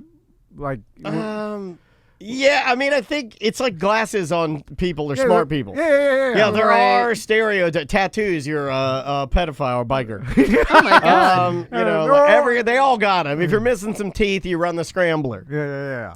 You know, if you're fat and you're wearing scrubs, you're either a nurse or working a dog. You're working a veterinarian's office. But it seems, though, the stereotype of guys with beards are tougher. Well, He they don't. works They at don't. Tuffy's. But they so- don't care about how they look as much. They're not. There's not an element of vanity there where they're like. I you don't know. Well, it can go both ways. Yeah, there's a lot of guys that are really into their beards and grooming them. Yeah. But you think that if you took all the men with beards and statistically ran the numbers, if there was like a way to measure toughness or whatever, well, we've heard would they be more tough? We've heard it the More last 10, testosterone, the right? last 10 years. I believe we've heard it because we've got a lot of guys that, like Sam was kind of touching on, a minute ago, are like these hipsters that have. Perfectly manicured, like perfect beards. And they're snowflakes. Yeah, well, they spend a lot of time oiling that thing and combing it, straightening it, greasing it, whatever you want to call it. Your quintessential real man with a beard, like let's say like Dan's beard, like it didn't, I mean, it's not unruly, but it's not, you could tell he's not in there squeegeeing oil out of it. Yeah. You know what I mean? It looks like a regular guy's beard. Yeah. But it can go both ways. I just always see the beard. I'm like, this guy's a tough real man, but that's completely absurd. I've grown the longest beard of anybody in here. Yeah. Because I look at some pictures of like 3 years ago, and I swear to God, my you beard had was a huge. big, bushy beard. It was huge and gross. Why didn't you guys tell me how fat and bearded I was? It was disgusting. I almost yelled butthead. Butler, Get in here. I got a question for you. He's playing Animal Crossing. He has no time for you. I think you hurt his feeling. He's mad. Because Butler can grow. He's got a full... Yeah, he is Mr. Hair. Could you... Have you ever grown your beard out? Oh, hold on. Let me throw your microphone on here, buddy. There you go. Sorry. When I first got hired here, I had a decent beard growing. I don't know if you remember that. I don't remember What was that. that was 6 months Lee. ago? That was Ross. Ross had a beard. Yeah. I don't remember you with a... I mean, it wasn't big and long, right? It was probably about 3 inches long. Really? Yeah. I don't remember. Do you remember that, Samantha? She wasn't here. I mean, I was here, dude. I've been here for 10 goddamn years. You know what I mean? You though, really like, made her mad now. Hello, Cool J. Butler's like, I have She never didn't work seen here this then. woman before. Really pissed She her off. wasn't around as much as like Well, I was she here. was here every Friday. Every Friday. I mean, Every Friday, every they week. do some mediocre talk. I don't remember you. Snickers bar. Oh, was there a picture of you with a long beard somewhere? No. Maybe on your Facebook? I have some pictures. Pull up a picture of you with a beard, and then pull up the picture of you as Fat Butler. Does it grow real man long beard? Yeah, I mean it grows straight, like wizard straight. It Oh, doesn't- man. Oh wow! Like when Snoop Dogg relaxes his hair to hang it down. Yes, and then he wears a exactly. top hat. He looks like a Doberman Pinscher magician. It does. It's like he gets that flat, looks like dog ears coming down. yeah. I'm like, oh wow, look at your beautiful labradoodle. the hair's ironed. It's straight. Yeah, mine grows like almost like Leonidas from like 300. Can you grow it? Can I grow it? Yeah, grow it. I can. Jen doesn't like put it. a Tom Van $1,000 bounty on it. No, I won't. You throwing around $1,000 bounties like crazy. God, I wish I could have a beard. When will they get a really high quality beard implant service? Would you let me get a friend Right after you die. Would you? And I'm being serious, and I know you're gonna be like, no, I don't do anything for me. If I reach out to Mike Aiello at Universal Studios, I'm sure that there is somebody that's been quarantined or furloughed that is an amazing makeup artist, and let him or her come in here with spirit gum and the real human hair. Yeah. And I mean, do it right. Like, do it as if you were going to be in a production. You're going to be in like a Universal Pictures. Yeah. And then have Mike's team get you all zhuzhed up. Yeah. And get the real beard. We'll match your hair color and everything, and just let you rock it for one full day. Yeah. Just to see what it feels like. We'll take some photos. But the thing is, what if I'm like... We'll get a bunch of different outfits, like a nautical outfit, a pirate outfit. What if I like me with a beard more? You're going to have to start getting up earlier and hire this woman or man to come to your house and get you in character, no different than Eddie Murphy when he shot for 3 months doing Meet the Clumps. I feel like it's like... You're a clump now. Hair restoration, if I got a beard like restoration. Well, you got to have a beard first. You didn't. You never lost your beard. No. But they do. I think they can do it the same way. Chaz Bono got that right. But he. Look how respectful this man Guru. is. I'm trying to learn. Yeah, you're learning. He did that rattle your Trump pouch a little bit? Yeah, it did. You saw him stop for a second. Choking down. Brain stopper. He's like, hey. He's sticking with prostitute though. He won't say hard sex worker. swallow. But I think the testosterone, which is weird because before maybe you just Chaz's need transition, more testosterone. But my testosterone's up. Maybe you gotta but maybe you gotta artificially jack it up to blow out your hair holes. Oh yeah. But it'll blow It's my like- top hair off too. Yeah, you're right. That's the thing about testosterone. Testosterone will blow Straight up. This is science, guys, because Tom and I know science. We know the best science. China. The testosterone will blow your face hair holes open. Yeah. But also, if it raises too high, blow your top it'll off. start blowing your. This is the longest I can find just in a quick search of Butler. Oh wow! My God, He looks like looks the like- world's most interesting man. It looks like the old Rudolph the Red-Nosed Reindeer claymation Santa Claus. Yeah. You're right. It's like poofy comb tight. Yeah, Foofy comb tight. Your new name is Claymation Santa Claus. You look like you should be sitting in a mechanical spider. Dark, evil beard. You look like a gay man in a wheelchair, spider wheelchair. Gay spider wheelchair. I made that Gay joke. Spider Surrounded by Man. women in this picture. Why am I the gay Spider-Man? You're gay handicapped Spider-Man.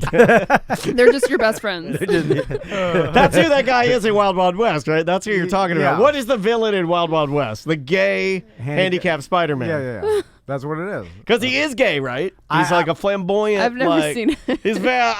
He almost borrows from Artemis Gordon. Yeah, he almost borrows a little bit from what's this called? I'm Your Huckleberry. Mark Twain? No, God almighty. We don't know anything. Val Kilmer. Yeah. I don't know what you're talking You're about. talking about Val Kilmer. Doc Holliday. Doc Holliday. Yeah, in Tombstone, he's got that southern. Because southern, when you speak southern, you can almost go effeminate. Yeah. Because you look at all the Waltrip brothers in like racing. I mean, those guys are super southern, but they play that size just a little bit. Yeah, a like little this, fancy. you know. And that's why he'd get all the razzing from everybody. But they would accuse him of being like. But gay, he's not. Yeah. He just Right. kind of talks like this. Uncle you know? Baby Can't Bobby help your Billy. voice. I'm going 380 miles an hour. You know, like I'm going super. This is dangerous stuff, but I sound very feminine. So it's like a southern flamboyant accent or drawl that leans towards like It's almost a little effeminate. effeminate. Yeah. I like it though, because like I Doc do too. Holliday. Doc Holliday, he he was. You It's knew like he was I a man's declare. man. Like you knew he was a man's man, but there's a certain level of like elegance that he has. You know, of like fanciness. Yeah, he's fanciness. I like the fanciness. You have a pocket watch and you're dressed in the nines. You're all the dressed time. really nice, but if you want to, throw down, we'll go. My God, man! Imagine living in the old West. Like Stinks. You were like I'm wearing shorts and sandals in Florida because it's hot outside. Like, but you dressed leather pants, like full, like vest with a jacket. Well, if you wore that now, they're like a hat is a hot. If a cowboy looked at the way we're dressed, he would think that we're sex workers, right? Yeah. Or We're whores, just like man like whores. our underwear. Like we'd be like in our or panties. homeless or something. Yeah. Where like it looks Well, like they wouldn't understand. They'd be like, "Why are you in your panties?" Right. you're wearing an undershirt and boxer shorts. Boy, Right, where's your right. trousers? Yeah. You must have run out of your hotel room a bit too early with your lantern, looking for those whores that ran down the street. I have pants on, then leather chaps with wool socks, boots. Well, you got long underwear. You got to Undershirt. start with long underwear. Yeah, long Cowboy. Long underwear. You wore long underwear. Then you wore like some sort of dungarees. Then you got your chaps. Then you got your gun belt. Then you got your ammo belt. Then you got your shirt. Then you got your undershirt, then your shirt, yeah, then your undershirt, vest. shirt, vest, kerchief, Yeah. bandoleros, Yeah. Long duster, hat, Yeah. bandana around your mouth. Yeah. That is too hot. Yeah, that is too hot. Although, then you're firing guns. That's hot. Yeah. In the desert, though, it gets cold at No night. water. No water. You have to put alcohol in your water because your water will turn bad. You get bacteria. That's what they did on I've been pirate putting ships. a little bit of alcohol in our fish tank. A little bit of White Claw. So just it splash in doesn't. there. So it doesn't. turn. I don't want the fish to not have any fun. Right. Can you get a fish drunk? Oh yeah, get anything drunk. If I take one of those fish out that we have in our fish tank and I just put it in a shot glass of vodka, is it going to be like, wow? I think there was something I read that you can't get a fish high though. Yeah, we looked up this. Like the THC can't react with the fish's brain in the same way, so it doesn't feel any effects. Do they have fish nip? I don't know. They got something, Fish right? nip. I think They got to have something I can put in that tank to get these fish like stoned and happy, right? Well, sometimes you put a mirror in front of them, they freak out like a Chinese fighting fish. Oh, I think there's only fish. Have that you been fight. abusing our fish? Maybe. Yeah. Because it's going to be really hard to have these fish in our studio and Butler not like torture them in some way. Well, I told Butler's ready with a hammer just in case. I told him that I was like, at any moment I'm gonna scream, kill all the fish. We got to get out of here. And then he's gonna take them all on the T&D Media coffee table and then hammer them all. Yeah. Lord knows he's got to use the coffee table. He can't use those cutting boards. You couldn't even fit half of one of our fish on a cutting board. Then we run for our lives. I've never run for my life before. No. No scenario. I don't think I've ever seen you run but one time. That was against me and Ross, like jogging down my street. No, but I remember- wasn't really looking at you. Remember the old EJ? He did the combine thing. challenge? Oh, right. Stiff. My Yeah. God. I It looks so painful. It was like watching a ladder run. It's like yeah, like open close. And then he couldn't stop. Remember he started doing the airplane. He's trying to stop coming in him. for a landing. Yeah. You forget how to run, man. No, you don't. Yeah, you do. He's right. Don't you chase your boys around? When's the last Yeah, but time not- I mean, just Not full booked it. speed. No. Like when I chase my boys, they're tiny, so I can you run. can jog. I half ladder it and I can half follow ladder. them. Yeah, that's Step called ladder. you little giants. What that's But called. full speed running, that's a young man's game. Yeah, man. it is. And you forget, you think, you're like, I could run full speed, Well, you but you can't haven't wrap- done it in 20 years. And you're also ramping up. It's like you're getting the oil hot, and it's flooding to the top of your body. So then when you do stop, your body then has to regroup, and you start having like you're attack? out of breath. You have a heart attack, hallucination. Yeah. You hallucinate. Yeah, I know. I'm porky pigging it bad today, man. Yeah. We got to take a break. Oh, yeah. We'll take a quick one. We'll come back with more A Corporate Time with Tom and Dan right after this. Welcome back to A Corporate Time with Tom and Dan. I'm Tom. I am Dan. A couple of shows ago, I had told you that I found a video that basically signified that my daughter is, in fact, my daughter. I was going to share this with you. This is how you know, folks. It's kind of weird. It's eerie to me to see her act and do things that are exactly me. Let's see if I can do this so people can hear it. Here we go. Me. Maisie, la la la la. Maisie, la la la la. I love Maisie when it's the afternoon. I love Maisie when it's the night time. See, that's basically what I do, right? I mean, she's doing the Yeah. same S that her dad does in here, writing the dumb little songs that make no sense and just gathering anything you see and then creating it into some sort of strange improvisational song. She goes on to talk about how she's going to go skiing, perhaps When the virus ice skating is over. when the virus is Yeah, gone. she's like, when the virus is over, I'll go skiing or maybe ice skating. Yeah. Same thing I do. No difference. Do you look at it and then be like embarrassed of it? Yes. Okay. Well, I was gonna say, realize that you were. This was a genetic trait or skill that you were almost born with. Like, instead of. I asked my mom about it. I asked my mom. I sent it to my mom and I said, "Look, did I do this?" Yeah. And my mom and I wish I could call her right now. I think she's at the doctor, and everything's fine. But she said that might be exactly. Like, she's like, I've heard that same pattern. I've heard the same. Yeah. It's exactly what you did. Like, no difference whatsoever. Exactly. In fact, she said it, like, gave her goosebumps because it's like, yes, that's exactly what you sounded like. So, it's funny because through talking to you for 2 decades, we always go back to, like, looking or maybe blaming the way you are or attributing the way you are to like being bullied and learning how to talk fast and your wit and stuff like that. Yeah. And maybe because we all like, then I go back and I'm looking at like, oh, the way I am is because my dad died and that, and maybe it was like that all the whole time. But maybe not. And maybe that attributed a tiny bit, but it was in there. So the bullying and all the stuff that we were equating, like, oh, this is where your fast wit came from. It was always there. Yeah. And May doesn't really get any of that because she's taller and she's also like more dominant than most of her friends.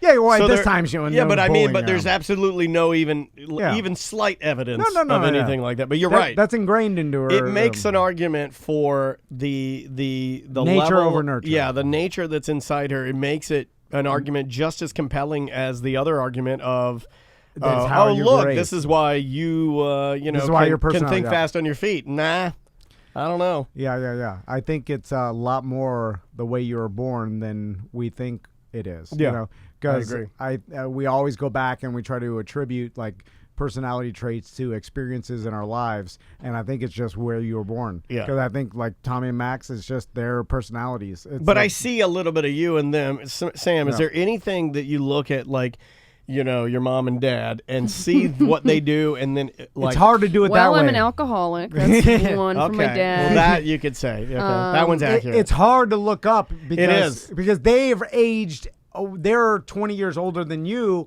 and the perception personality is flawed. So looking backwards, it's easier to see than looking forwards. Correct. Because now your parents are 20 years older, their personalities are different, but when you can't see them 20 years prior. You see what I'm saying? Like I'm naturally an extreme introvert. Yeah. Like my mom, but I forced myself out of it. I'm not completely out of it. Like I'm an extroverted introvert, but like when I was a kid, man. Like it is remarkable, and this is a compliment, but it's absolutely remarkable that you have a successful podcast. Because just knowing How dare you? But no, you got to understand what I'm saying. Just knowing you the way I know you, like it's not it's like Tom. It's like all of his friends when they talk about him, they're like, he talks for a living. Yeah. He never said a word to us, and I'm I was the quiet. And I'm kid like, in are you school. crazy? I can't get him to stop talking. Like, he's out in the lobby just going at it. My God, it's like, are you like? So when his Miami friends would tell me this, I'd be like, well, I thought it was like a joke, and even Crystal, your wife, would be like, no. Yeah, they're weird. It is weird where you navigate. Both of you guys are like that. Yeah. That's why I thought you were both Native American. Me and Tom have a lot of similarities. You do in your family. Growing up, similar dysfunctions and weird stuff like that. Yeah. I think that's why I drive you crazy because I'm some. Well, she can control her powers. Yeah. You can't. Yeah. She's like a seasoned X-Men. and you're like the new guy that comes to Xavier's mansion, and you're just burning everything with your laser powers.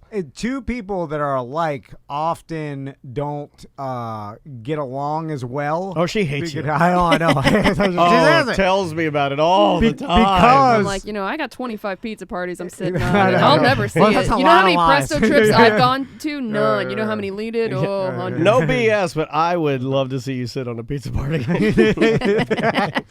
I think people hired 2 dudes before he hired me. I wonder why that is. Why do we as humans? I've told you the reason. I don't know what I'm doing. So I'd rather have a woman work for me than a man. Men are horrible employees. It's not like you said I'd rather have a worm work for me. A worm. But why are we naturally not really attracted to, but in a sense of sexually, but in a sense of hanging out, wanting to be friends with the people that are different from you rather than alike. Now, you could be alike in certain instances, like your sense of humor, common interests. Yeah. But really, if they're too much like you, I feel like people it kind of like two magnets. Like pushing away from each other, like you don't want to hang out with someone that's too much like you, like you're tired of yourself or something. You know what I'm saying? Like the last thing I want to do is hang out with someone that tell me all the time about how things work and what my theories are. Infuriating. Believe me, I know. Oh, you hired Butler. You know that. He does that all the time. You mention one thing, and he's like, "Well, and then he goes on this whole nutrition thing, and I'm like, "Oh they my both God. do it to each other. They do. You guys are you guys are more similar. You guys are like personality-wise. Self-lighting fuses. We're just balonies, a little bit. But he's interested in nut butter and some other stuff that I don't know. I don't want anything. It's gonna hurt his feelings when he realizes you don't listen to anything he says. He knows. Does he though? I don't think he does. He's sensitive.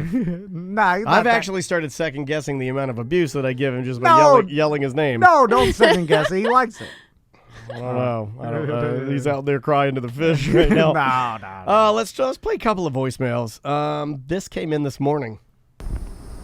So 2 things, I'll make it quick. First thing, and not that I'm complaining, but wonder if you should just rename voicemails to Tom and Dan crap on listener stories. Second thing, not sure why. My God, the cicadas in the background. With the top half removed has become the official vehicle to transport. It's hard to hear what this guy is saying, but basically he says, when people call in for voicemails, we just crap all over them. So here goes. Speaking to the phone, man, you're talking into the earpiece. You got to speak up, and you got to get away from the air conditioner and the cicadas because it's way too loud.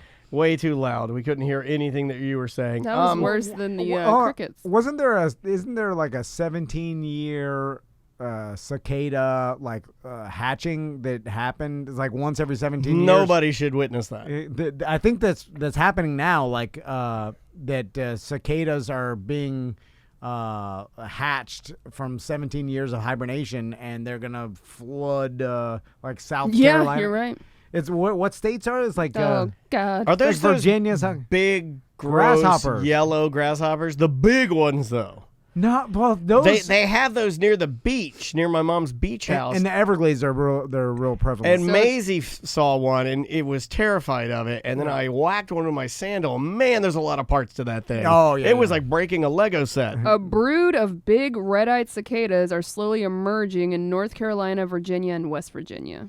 Yeah, and according to Cicada Mania. Cicada Mania. I did not know that was a thing. I want that I am T-shirt. all about it. Yeah, that's a great T-shirt. It's going to be millions and millions of them. Why do we need them? 1.5 million. Yeah. You can eat them, right? No. Yeah, I think you can. They're big. You can eat bugs. Yeah, you can eat any bug, but I don't think anybody wants to. Also, the only way I'd eat those bugs is if Butler put them in some sort of bug butter. Dried cicadas contain over 50% of protein and are low in fat. Put them in the nut butter. Yeah, I would just grind them up. Cicada butter. That probably have like a nutty flavor to it anyway. Most bugs do. I've only had a couple of chocolate flavored or chocolate covered. Rather not chocolate flavored. Let's try this one because I think this one, I think Zach from Ohio is going to get this one right. Hey, it's Zach from Ohio. Tom, you seem like the kind of guy that would drive a car barefoot. Yes. Yeah, I do that a lot. I do that when I wear flip-flops. I take the one flop off. Man, you guys are trashing. I have to, otherwise my flip-flop gets stuck in the pedal. My WRX is manual, so I sometimes take my sandals off because it's harder. Like I've stalled out a couple times from my sandals slipping off the clutch, and it's embarrassing because people know when you stall out, especially when you're going from a red light, you stall.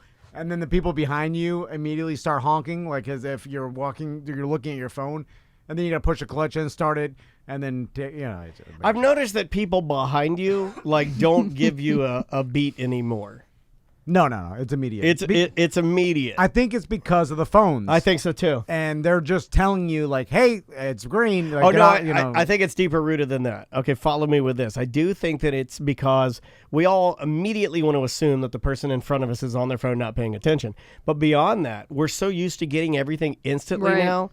Even our electric cars can go 0 to 60 in 2 seconds. You know what I mean? So it's like everything is instant. So when that light turns green, I think that everybody, just based on being spoon-fed everything immediately. I feel like we have trained ourselves to think, oh, we got to go immediately. They're not going, meh, you honk the horn. It's almost like, it's like have you Mario noticed Kart. that people can't wait in lines really anymore? Even when I was waiting for my sandwich today, and I was just getting a turkey sandwich, the people behind me were huffing and puffing. Now, you guys were watching me wait. I don't think I waited, 3 minutes maybe? 3. Let's be honest. 3 minutes? I mean, now if you stand and count for 3 minutes, it seems like a decent amount of time. It's not long. I feel like our patience for time is gone. Oh, everything is instant gratification. No one waits for anything anymore. Everything's on demand. You get everything when you want it. There's no waiting anymore. I mean, even delivery, we've got same-day delivery on Amazon Prime. I mean, not so much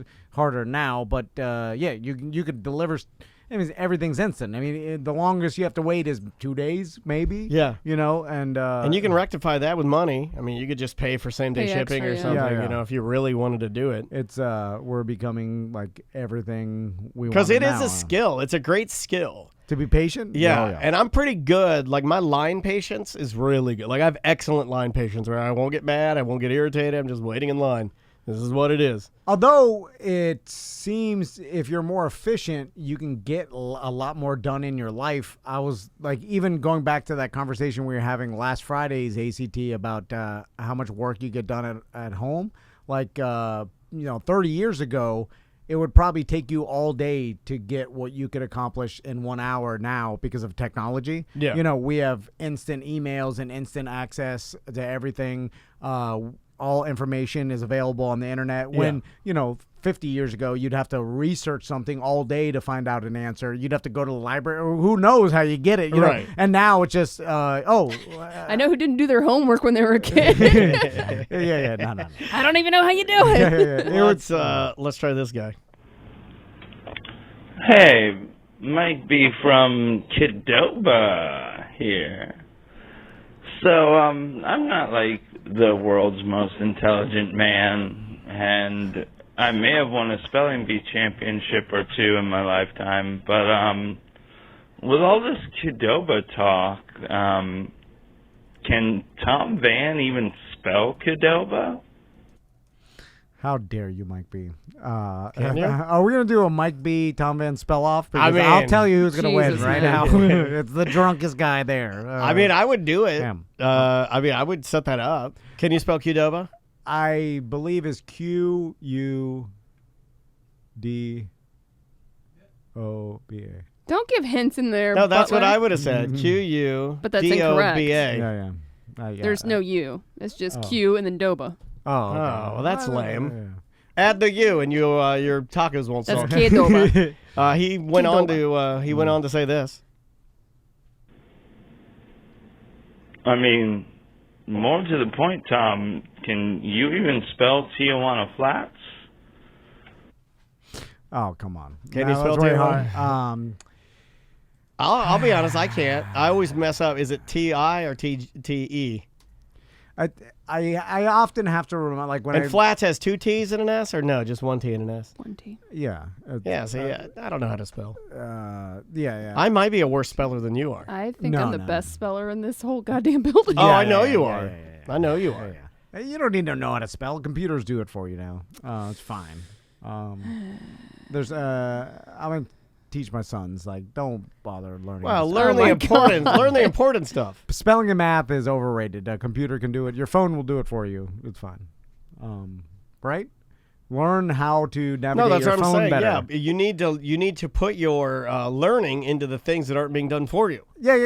Yeah, I agree with you. You're learning useless information if you have an assistant that does everything better than you. It's like I heard Elon Musk on Rogan is like, we are already part cyborg anyway because we all have a personal computing device with us at all times. Like, our cell phone is an extension of our brain, essentially. You know what I'm saying? That's why he wants to put like a tiny version of a cell phone in your brain. What would happen if the internet went away tomorrow? Oh, people go crazy. Yeah. It'd be riots, right? Well, we'd go back a lot of years because we utilize the internet for so much stuff now. I mean, we'd be screwed. Yeah. Oh, yeah. I'd be burning CDs of the show and trying to give it to people. We all... I'd be driving around selling, get your Friday free show, $5. I feel like there's only been like one movie I've watched where it was like the apocalypse where that was even like mentioned. Like, there's no cell service, there's no internet. It's because it's harder to... It's like, how do you even navigate? Yeah, I don't even know how to get to the other side of Orlando without GPS. Also, shutting it all off is almost now virtually impossible because there's so many either redundancy systems or different versions. Yeah, it would be like a solar flare scenario where all electronics were like obliterated in some but weird then way. Then the world's over. The internet is the least of your worries. But when I hear solar flares, I always think like, that sounds pretty cool. So, I don't think of it being bad. Yeah, you know, like we were talking about nautical bucks. Let's try this guy. Tom, Dan, Sam, Butler. Got a nautical bucks question for you. So before this coronavirus, I was out of town for some training. I was at lunch break, sitting in my car, eating a sandwich, and I'm in the parking lot, and I see this lady driving. And I'm like, man, she's awful close to that car. And then I see her like trying to pull around it. I see the other car kind of move, and it's like, oh, I think she just hit that car. So then she gets out. She's looking. She looks to the car, and then she gets back in. I'm like, oh, she's going to leave. So I whip my phone out, zoom in, take a picture of her license plate, picture of the car, and then she drives away. I go, it's in a shopping plaza, so I go into the store, and it's clearly, all the way over to the right. I know what store the person's in. I go in and, hey, this is the car. I just got hit. They use the, the loudspeaker, pull somebody up. I show them, I text them the photo. Good deed for the day. How many nautical bucks do I get for that? And then, so my second question is, pretty sure I know Dan would do the same thing. And man, this guy's all over the place. Yeah, Manny, are you at a daycare? Yeah, you're too many. Babies everywhere. You're mania today. You're manic. You're over many, man. Yeah. Oh, God. Yes, keep going. You're overly many, Manny. Over manicated. Keep going. Manny. You can do it, Tom. I believe in you. Try it. You're overly Manny. Manny. Oh, God. You almost had it. Many wet mouth. Oh, that's hard to do. It hurt my chest. I had to pause. You're overly many wet mouth. Oh.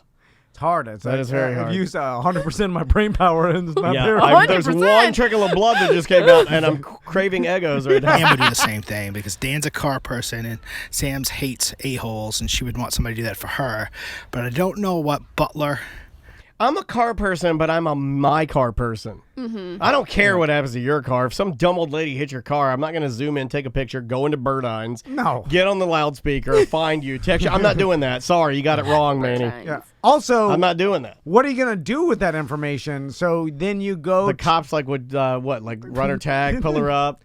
Call her house, say we have footage of you or a picture of you hitting a car. We know what you did. But that's not proof anyway. It's just a picture of the back of her car. Every story I've ever heard of someone gathering their own evidence and then calling the police and showing it to them, the police don't give a shit. There's nothing we can do. The police don't care. You go home, we'll call you. Just assume you're kind of wasting your own time. And isn't it? It's like a at fault. Or what's the insurance? Our insurance is a weird thing where it's like there's no fault. We're a no fault state or something. So it was like your insurance covers it Not my fault. Regardless, I don't think you're actually saving anybody a bunch of money or time. You know, if I were a cop. So no nautical bucks for that deed. Well, at first you got to. If I was a cop and you get came a boat, that's a car buck. If you came to me. No, I don't want they're auto bucks, sir. If I was a cop and you came to me and you like came in and said, "Excuse me, sir, I have some evidence that I've collected," automatically I'm like, "Look at this mother." This guy's look, hey, look, everybody, Magnum PI got some evidence. Like, I'd be mad that you're trying to do my job. How dare you? Don't bring your evidence in here. Don't bring in your pictures, your computer, the hard drive. I don't want any of it. I'm the cop. I do the investigating. You're not the cop. Where's your pipe, Sherlock? Hey, Columbo's here, everybody. How you going to bumble your way out of this one? Or like, hey, gather all the evidence and leave it at the front desk. We'll make sure to go over it thoroughly right after lunch, and then you punch it in the trash. And then you laugh at how much nerd this guy was. Let's look at his evidence. And it says, "Dear to whom it may concern, dear City of Orlando, I have concluded with my investigation." I'd be like, then he's calling. He's like, poor Manny. He's just trying to be a good guy. You're like, he's calling again. You're like, Officer Van here. Yes, Officer Van. This is Manny. Oh yeah, we're actually. I was calling to see if you went through all of the evidence that I'd collected earlier. Yeah, I did a very thorough investigation. Me and Officer Bill and Officer Jim, we're all going over that. We're in a hardcore conference. Oh, terrific! I hear laughing in the background. No. We're just we're watching. NYPD. It sounds like you're slapping your scrotum against the phone. No. Sorry, sir. We're gonna give you a call as soon as we're gonna get the detectives on it. Thank you. Chivalry is not dead. You're a great law enforcement officer and a true American hero. Homosexual? What? And then you always end with a homo says what? Yeah. I'm not. I'm playing a character. Yeah, you were playing the character of Officer Homo says what? He's Hawaiian. Officer Van, which the way I exactly it's pronounced. Well, it's spelled Homo says what, but it's pronounced like the new quarterback for the Dolphins. I don't know how to say it. Toga, whatever. I like how Tom goes. His mouth goes wonky. Why would you say his mouth gets lazy? Why do you go? Bring up his name and see if Samantha can what is he? The new quarterback? Look up Miami Dolphins quarterback. It's Tua, but his last name is impossible to pronounce to me. It's Tua Rice-A-Roni. Tua Tagovailoa? Yeah. Tagovailoa? No, it's pronounced so weird. Rock me Tagovailoa. I don't know. Rock me Tagovailoa. It's like Togaroga. Yeah, it's Togaroga. It's something. Oh, man, his full first name is way worse than his last name. Say the whole thing. Is he Tua Naiga Manuelapola? That's just the first name. Is that Hawaiian? What is that? Samoan, yeah. Someday over the rainbow, bluebirds fly. Samoans are good at football or whatever. Yeah, and wrestling. Yeah, big calves. A lot of wrestlers. Tagovailoa. And I want to do some of those. That's how you say it. Tagovailoa. I want to do those dances where you get out and you're like, huh, huh, and you like stomp, and then you put yourself down and you're like showing everybody like I'm a man. And then you have like grass anklets. Tiny little grass half socks. I want some grass anklets. I can make you some, and then we can make a dance for Tom and Dan listeners. What are those things called? Those dances they do? There's a name for them. Yeah. It's a. The haka. Yeah. I like that. And you yell, you're like, who? Yeah, fire. You do a lot of fire. Like, what do you do? I could never do that. You would be so embarrassed. I'd be like, get out of here. We're doing the haka. You're like, I don't want to. And I'm like, and you're like, like, you're not getting here. You're hunga bungas. Yeah. I'd be very subtle. Louder, Van Garogadoga. That's your new name in your polity.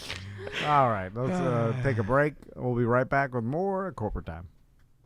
Welcome back to A Corporate Time with Tom and Dan. I'm Tom. I am Dan. We need to jump in and do some emails. You can send us an email, show@tomanddan.com, or go to tomanddan.com. There's easy ways to link up with all of us. And if you're not a BDM member, you can sign up, be a BDM member, get extra shows, We used to do private parties. Tom and I are working on something right now, a little something we want to do special for the BDMs. Pizza party. Maybe, but it, with everything kind of changing, we're gonna have to pivot too, and we'll figure something fun out. I know we will. We always do. But yeah, sign up, TomandDan.com. Oh, this is Butler Appreciation. Hello, Butler, should we get him in here? Sure. Right. Butler, get in here. I do want to call him. I do want to call him Butthead. Yeah, that's fine. You can do that. Hello, show cast members. I just wanted to give a shout out to Travis Butler. I've known him since a bit before he got hired to work for T&D Media, and he's one of the coolest BDMs I know. There's a friend email. Love your mom. Your mom's an email to the show, Butler. I'm thankful to have been a BDM for as long as I have, and have to have met so many cool people that have become friends, and even more like family. But Travis is one of my favorites because he's just that nice of a dude. So thanks to Butler for being a great guy, a great BDM, for all he does on the show, and thanks to you guys for seeing it and hiring him.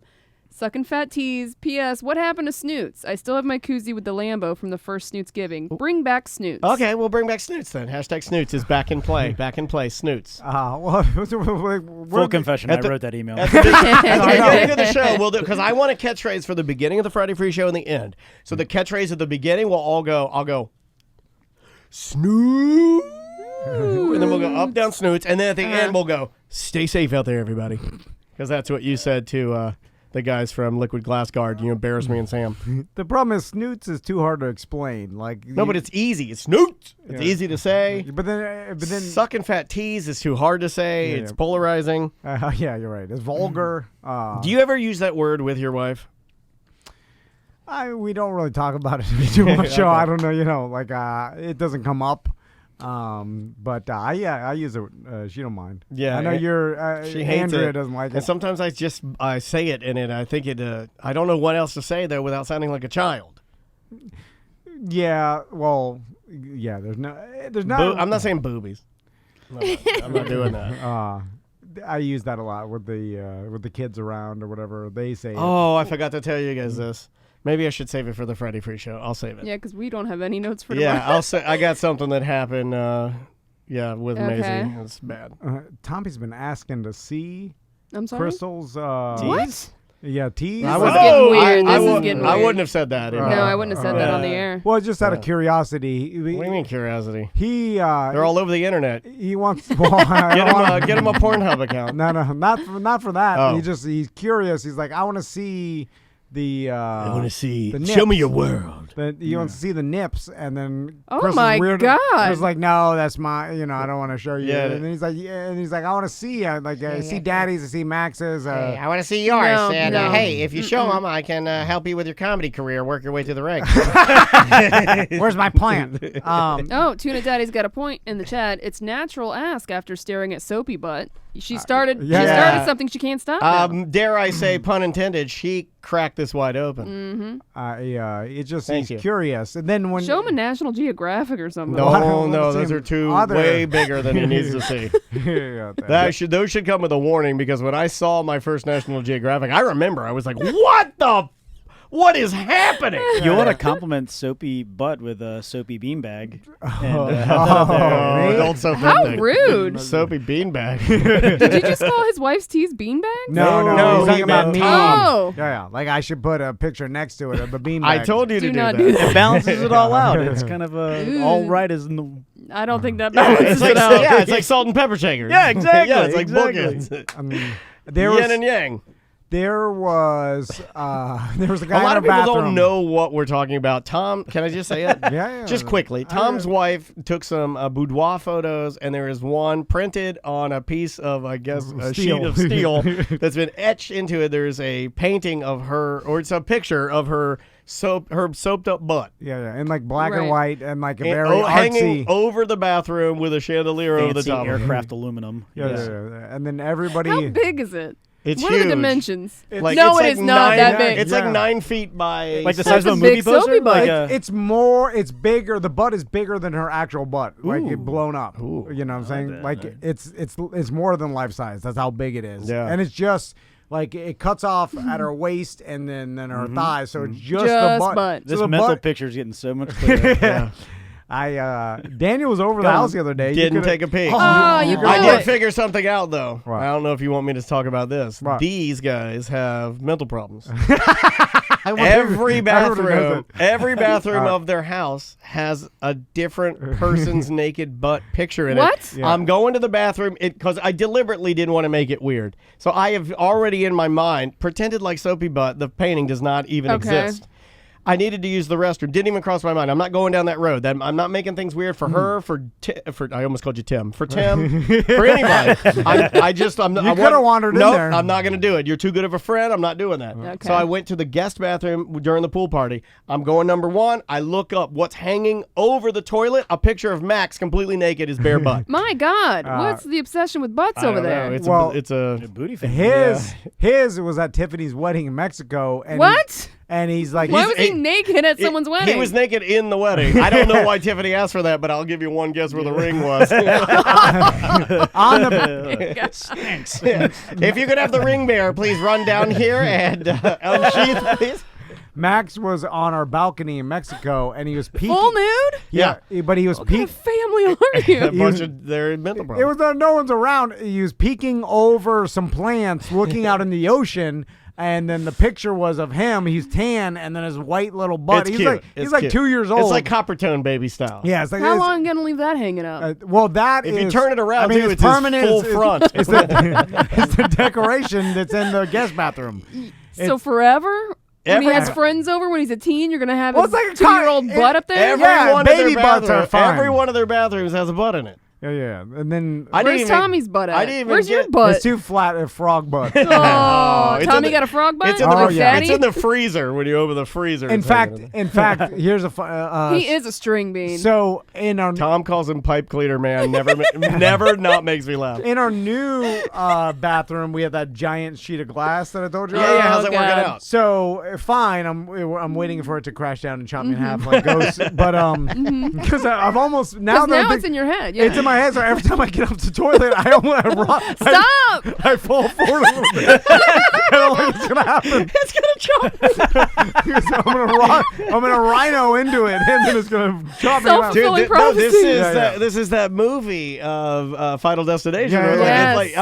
You keep running it through your head. It's like when you're doing an interview, and the guy's name is Jerry, and you're like, hey, don't say jerky, don't say jerky, don't say jerky, don't say. On the line with us right now, we have Jerky. Yeah.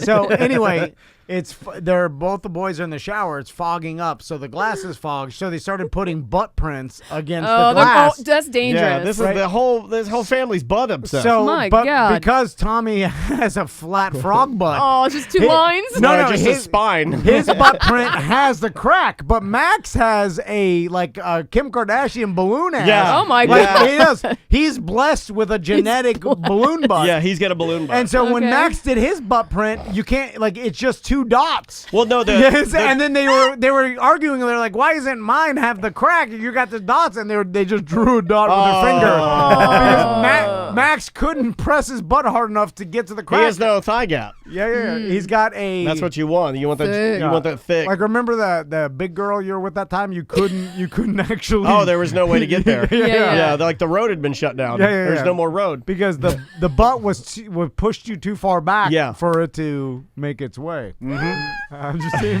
that's true. That happened. I know. It's harder to maneuver a chunkier butt. Did you break it to Tommy that he's got a frog butt? I bully him because then that's good. Because if I do it, then he'll be used to it. So if anybody, it won't crush his dreams. Picking up with his knees, squatting down to pick that up. It's genetic. Yeah. Like Max There's was no born. changing it. Yeah. It's like calves. You can work them out all day long, and they'll never get to palmiati calves. I can look at Tommy right now and make the prediction. I don't think he'll ever chub up and fill out a rash guard. He's a lean boy. It doesn't look like he'll ever do that. Yeah. Max has genetically. You should have seen. He's like Jack Skellington. Yeah. Big lollipop head. And sticks. Yeah. Oh, he's so sweet. But Max is like a sandbag. He's built like a sandbag. He's Oogie Boogie. And he's got a big. I put him in tiny shorts because I like. This is weird. Showing off his badonk. Your whole family is weird about butts. You put your son in tiny dukes so you can stare at his butt? That's weird. They're just butt people. Well, I'm just like, if you have it, show it off. Oh, my God. When you got it, flaunt it. Yeah. Don't hide it. You need to show off. You're genetically gifted with these perfectly voluptuous butt. You have to have tight shorts. You're doing the world a disservice if you're hiding it. That's ridiculous. What? Making eye candy for pedophiles by putting your son's plump butt in for me, tiny it's not shorts. for pedophiles. Well, that's weird because you're a grown man. It shouldn't be for you. We know how you live your life. You cover those beauties up with sweatshirts all the time. I mean, hey, do whatever you got to do, but you are doing the world a disservice. Yeah. I mean, you only have a certain window of time because you gotta let that freak flag fly. What? Yeah. Because when you're like in your 60s, they're going, What? Yeah, but if you don't have anything, I'm telling you, right? If you don't have anything up there, then things just start to kind of like melt. Yeah. Almost like when you're burning a piece of plastic and it has that blob of smart water bottles. Let's try another voicemail message. Let's try. I'm not sure I should be saying any of this. I don't think so. I think we should cut this whole segment out. Nah, it's fine. No one's listening. You'll like this one. Hello, Tom, Dan, Travis, and Sam. It's Zach from Ohio. Would you have a problem with your partner doing a sex scene in a movie with another actor? I guess it would depend on how much you're getting paid. Well, what kind of movie? Yeah, I mean, I guess it would depend on the movie and like what, because it's simulated sex. So to me, it's not a thing. If you're an actor, you're but you'd have to be making out and like intimate. That wouldn't. I don't think that would. The making out thing. I don't think that would really bother me. But there are some people that like. There's some movies where they like to go the extra mile. Yeah. And try to make things look a lot more real. I guess I'd have to know what's going on there. But the thing is, and the money does matter. Yes. But it's also I don't even understand jealousy to begin with. But even if you are a jealous person, you got to go by intent. Like if they're acting in a movie, this is part of the movie. It's not, why would you get jealous that your wife is making out with this actor if it's in the scripts? Part that if they have no feeling, like there's one thing if she's like, I love this person. You know what I'm saying? What's the intent? Yeah. If they're just making out, why are you getting mad at that? What about you, Butler?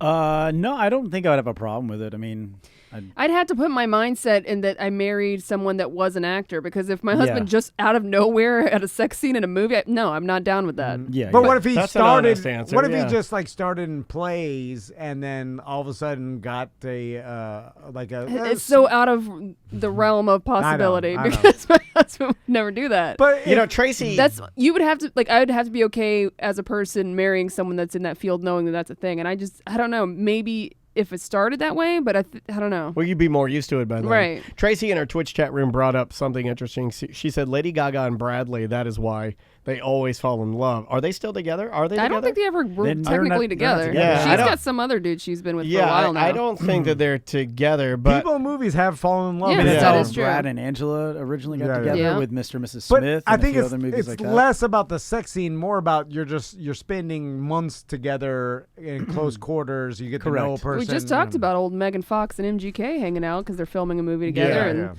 Well, she's about to get a divorce. That's now. pretty intimate stuff. It's like coworkers. Like most people get into like flings or something with their coworkers. Well, it was like you Don't and get that I. rumor started. It was like No, it was like you and me when we were in As Dreamers Do for Logan Sekulow. We were in his movie and we played those two drunks in the barbershop. I fell in love with the man who played the father of Walt Disney. Yeah, I know that. And, we don't talk about that. He was also in I believe the Christian rock band DC Talk. Yeah. And then I walked in and I saw it. You saw a lot.